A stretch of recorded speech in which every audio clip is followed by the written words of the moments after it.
سوال ہے، نفس پہ کنٹرول ہونا چاہیے، نفس کی خواہشات نہیں ماننی چاہیے، لیکن پریکٹیکلی یہ بہت مشکل ہوتا ہے۔ عقل مان بھی لے تب بھی عمل میں کچھ باتیں نہیں آتی، ایسی مشکل میں کیا کیا جائے؟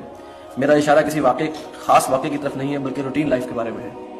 دیکھیے، نفس کو قابو میں کرنے کے لیے عقل نہیں ہے، ایمان درکار ہے۔ عقل والا تو ہو سکتا ہے کوئی شخص بڑا عاقل ہو، بڑا فلسفی ہو، اور پھر بھی وہ انتہائی گناہ گار ہو، وہ عقل علیحدہ ہے، سوچ علیحدہ ہوتی ہے، اور انسان کا جو ہے وہ کردار بالکل علیحدہ چیز ہے۔ لیکن دل میں ایمان اگر ہوگا تو پھر وہ نفس کے اوپر آپ قابو پا سکتے ہیں۔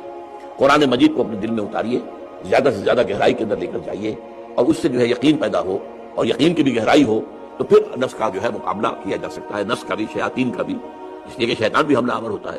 انہ یراکم ہوا وقبیلہ من حیث لا ترونہم، وہ جو اقبال نے کہا ہے کہ کشتن ابلیس کار مشکل است، زاں کے او گم اندر آماق دل است، خوش ترا باشد مسلمانش کنی، کشتہ شمشیر قرآنش کنی۔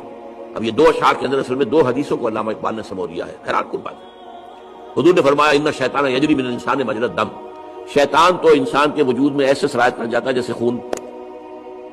اب ظاہر بات ہے کہ ایسی چیز کو کیسے ختم کریں گے آپ جانتے ہیں کینسر اگر سارے جسم میں پھیل چکا ہے تو کیا کریں گے، کہاں کاٹیں گے، کس کو علیحدہ کریں گے؟ اب لا علاج ہوگی، اس لیے تو پھیل گیا۔ لوگ علاج ہے تو ٹھیک ہے، وقت کے اوپر آپ کو تشخیص ہو گئی، آپ نے آپریشن کروا لیا، پھر کچھ ریڈیشن کروا لی کہ آس پاس اگر کچھ تھوڑا سا اثر پھیلا ہو تو اس کا بھی جو ہے سد باب ہو جائے، لیکن وہ پھیل چکا ہے جسم کے اندر، بہت سے اعضاء کے اندر، تو کس کو کاٹیں گے؟ تو کشتن ابلیس کار مشکل است، ابلیس کو مار دینا، کشتن مار دینا، غربہ کشتن روز اول جیسے کہتے ہیں کہ بلی کو پہلے دن مار دینا چاہیے، تو اسی طریقے سے ابلیس کو مارنا آسان کام نہیں ہے، اس لیے کہ وہ تو انسان کے دل کی گہرائیوں میں چلا جاتا ہے۔ خون کہاں جاتا ہے؟ سارے جسم کا خون پھر دل میں جاتا ہے کہ نہیں جاتا؟ اور دل کے اندر اس نے جو ہے وہ ٹھکانہ بنا رکھا ہے، اس لیے۔ لیکن دوسری حدیث کیا ہے؟ آپ نے فرمایا ہر شخص کے ساتھ ایک شیطان ہوتا ہے، تو کسی صحابی نے ہمت کر کے پوچھ لیا حضور کہ آپ کے ساتھ بھی؟ ہاں ہے میرے ساتھ بھی، لیکن میں نے اسے مسلمان بنا لیا ہے۔ تو یہ دوسرے مسئلے کے اندر آیا، خوش طرح باشد مسلمان اشکرو، اپنے ابلیس کو، اپنے شیطان کو بہتر یہ کہ مسلمان بنا لو، اور مسلمان کیسے بنے گا؟ کشتہ شمشیر قرآن اشکری، قرآن کی شمشیر سے اس کو ختم کرو۔